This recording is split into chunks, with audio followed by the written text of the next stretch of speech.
माजी मंत्री बच्चू कडू यांनी शिवसेनेचे शिवबंधन हाती बांधले। शिवसेनेत प्रवेश करताच त्यांनी आता पुढच्या वाटचालीवर भाष्य केलं आहे। शिवसेनेत दाखल झाल्यानंतर त्यांनी पहिली प्रतिक्रिया दिली आहे। सर्वांना जय महाराष्ट्र। छत्रपती शिवाजी महाराज, महात्मा ज्योतिबा फुले, पूज्य बाबासाहेब आंबेडकर, अहिल्यादेवी होळकर यांना नतमस्तक होतो। खरं तर आज राष्ट्रपिता तुकडोजी महाराजांची जयंती आहे। त्या जयंतीच्या सर्वांना शुभेच्छा देतो।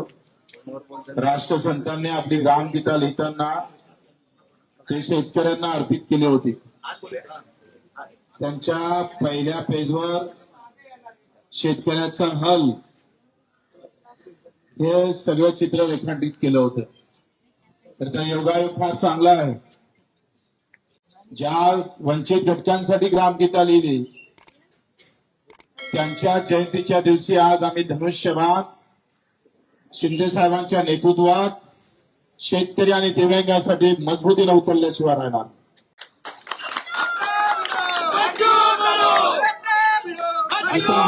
प्रामाणिकपणे तेवढ्याच ताकदीने राजकारणात आता आमचा इथून इकडे प्रवास शिंदे साहेबांच्या नेतृत्वात शिवसेनेत राहणार आहे।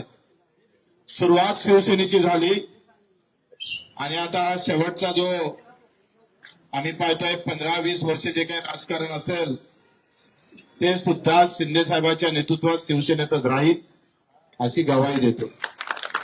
निवड आमदारकीच्या पदासाठी नाही तर मुद्द्याची लढाई अधिक मजबूत झाली पाहिजे। शिंदे साहेबांचा स्वभाव सेवाभावी आहे। रात्री 2 वाजता सुद्धा वर्षा बंगल्याचे दार उघडे होते। देशातला ऐतिहासिक निर्णय दिव्यांग मंत्रालय देण्याचं काम केलं। कर्जमाफीमध्ये घेतलेला मोठा पुढाकार निश्चितच शेतकऱ्यांना दिलासा देणारा आणि म्हणून निवड पद नाही तर विचार जुळणं महत्वाचे असतं आणि विचारासोबत कर्तृत्व महत्वाचं असतं।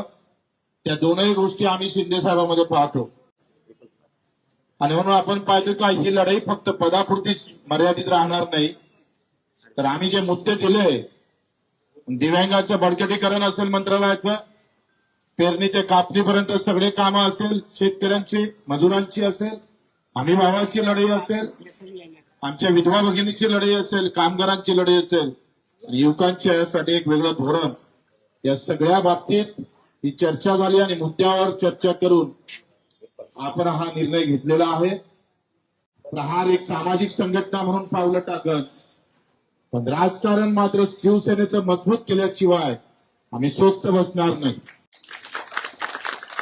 या महाराष्ट्राच्या कानाकोपऱ्यात जिथं जिथं उभं करता येईल शिवसैनिक उभा करू आणि तो शेतकऱ्यांसाठी, खऱ्या अर्थानं मजुरांसाठी, वंचितांसाठी आणि अधिक द्रुत सेवेसाठी जो छत्रपती शिवरायानं जो विचार ठेवला होता, आखरी हे राज्य रयतेचं आहे, ते रयतेचं राज्य पुन्हा निर्माण व्हावं आणि त्या सर्वोच्च गादीवर पुन्हा आम्हाला शिंदे साहेब दिसावं यासाठीच आमचे प्रयत्न राहणार आहे।